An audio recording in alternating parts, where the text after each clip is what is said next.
Peace and love, strength and honor. Samir Saif, representing Ontario Top Team on day 37 of the direct anterior. This is post-surgery of my revision. So I've had surgery here before. It's been 7 days since the last time I spoke to you, and I've been introducing some footwork drills just to retrain my hip to be a hip. And I was really surprised at how much concentration these took, because normally I can do all this kind of drilling really quick. And my hip just doesn't remember what it means to be a hip. And these are the kind of things that I think are important to introduce. Plus it's weight bearing in the sense of I'm actually putting a lot of weight on that hip, and that's what I concentrated on this week, was to start loading my hip. So nothing like, I wouldn't be like leaping like normally I would do those kind of hopscotch drills. I think it's still too early to do that. So what I've done is I started to introduce footwork or ladder drills. I've been doing standing stationary drills on the new hip. So I've been doing that all week, just working on balance. And then as soon as I start losing the other leg, I would just reload it and start again and try to hold it for as long as possible. And you know the formula, I generally work 2 minutes, but just practicing weight on that hip. So that's really come along. Has become really good, really strong. Here's something I introduced this week, is counter patterns. But what's important with the hip now is to move away from those patterns. So something I introduced, and as you notice, I was able just to get down, is breaking the pattern. So I have a particular pattern, but we don't pattern train. We want to train the joint to be a joint, not to be good at a particular pattern.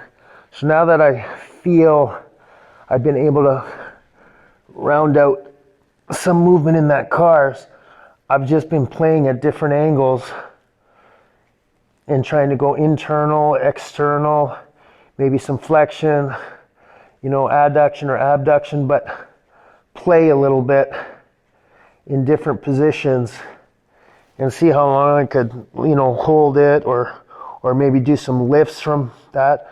But now really moving away from deep patterns. I'm still gonna make sure I take it through all the articulations I possibly can for a hip, like the main ones. But say for example, I was trying to do an internal here. Well, now I'll do it like here and sit here maybe for a little bit and try lifting, or at the deepest part of my extension, go hard on an internal. But that's what I mean by staying away from patterns. And that's really like exponentially, as you can see, helped my hip become quite strong and quite versatile. And then I've done the same thing in my quad position, where I'll normally move in a circle right away.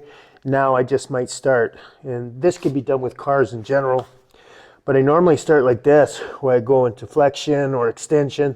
So here I normally don't start with abducting away, but I just started like that. So I would start here and then maybe go into a flexion movement and then into an extension movement, but just playing around, staying away from patterns and just seeing where my hip can go.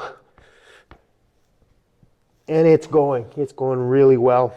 So just moving much more. So I've been doing a lot of squats, and what I did last time, and it really worked this time, is picking up stuff. So when I go to pick up stuff, I go like this, right?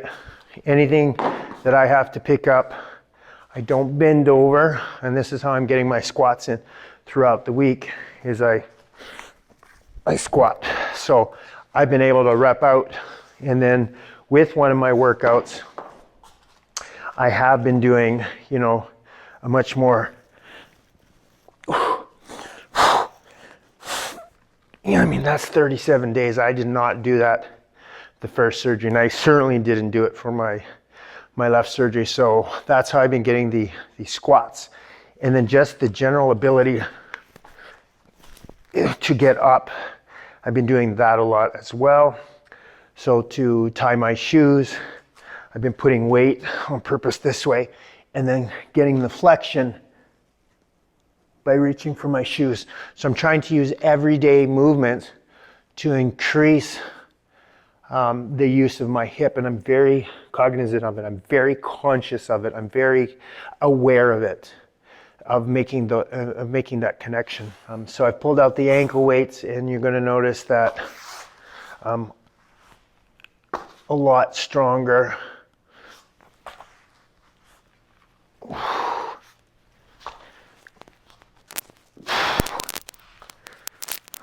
So at opening my hips, so what I do is I anchor one side and I make sure there's no space underneath my butt. Dorsiflex them to maximize the use of my tissue. So I've got everything contracted. And I use as much irradiation as I need. So it's pretty high now. That means everything is contracted. My body's like,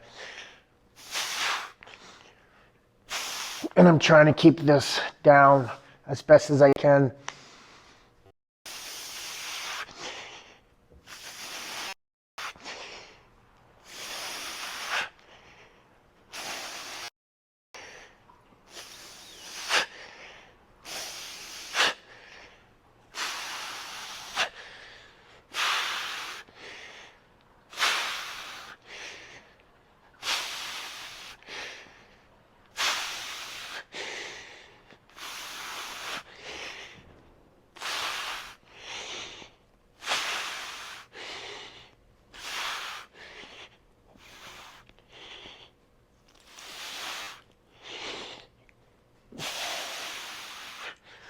In the beginning, and now you can see I've gotten stronger, and I just try to hit different angles.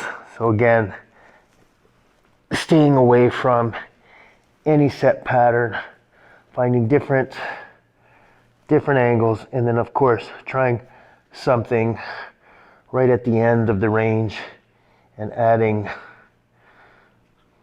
some control. So some end range stuff, which makes a big difference in your adaptation.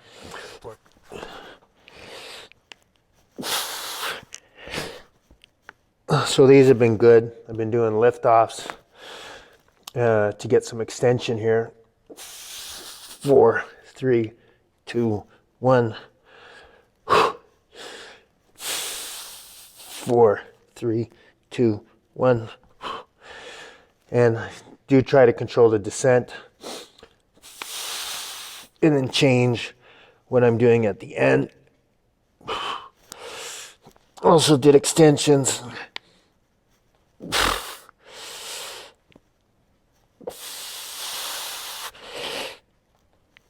Just little challenges of control.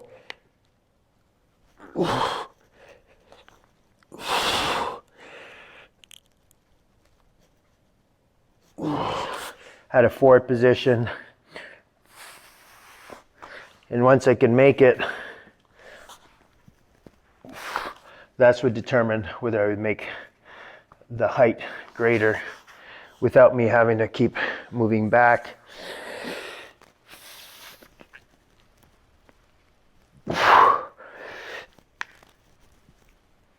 And that's where I'm at with that. So, but now I've started to do some regressive work. I always keep a nice bend, anything forward bending, because that in the past is where I've had my injuries. So really aware of what hurts me and what doesn't. It's taken me 3 surgeries, but I know now. So here I've been pulling. So I want you to think of me like trying to lift my heels off the ground. I'm trying to, levitate. And of course they don't move. If I was here, I could move them. So just so you have a picture of what I'm actually doing. So I just don't forward bend. I'm like trying to lift my heels. So this is the regressive stuff, the rails part. So if I was pales, I'd be pressing myself down, lengthening my spine. In the regressor, I'm trying to pull myself in. And I've made just some huge gains here with some deep comfort, like nothing hurts, it just feels right. So I'm starting to work on that. Working on, I want this again for my right hip. So it's this flexion that I need, especially for jiu-jitsu, for me, for guard retention.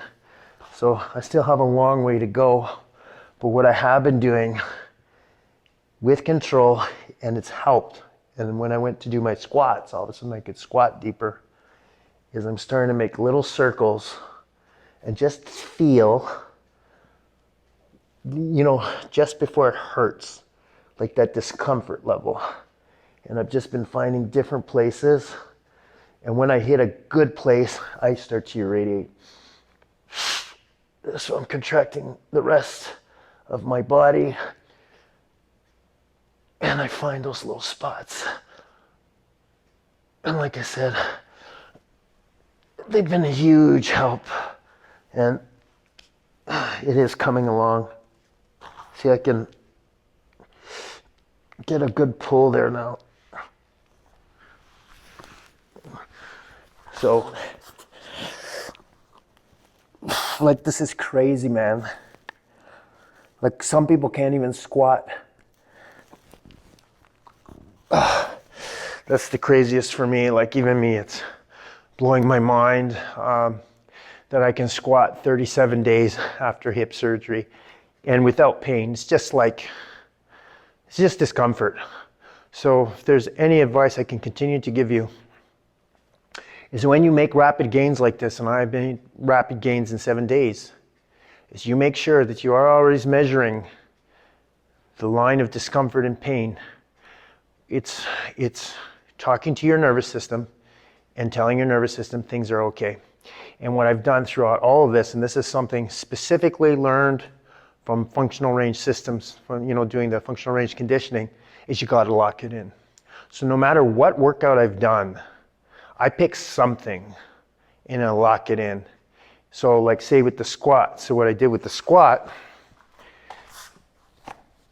is you want to lock it in. So I did all this stuff with like some deep flexion and whatever, and I want my body to remember it, and I want my body to feel comfortable that it's okay to squat. So, you know, I would do something like this, and I would, see, now I would pull myself in or push myself in, but whatever work I did, now I just want to lock it in.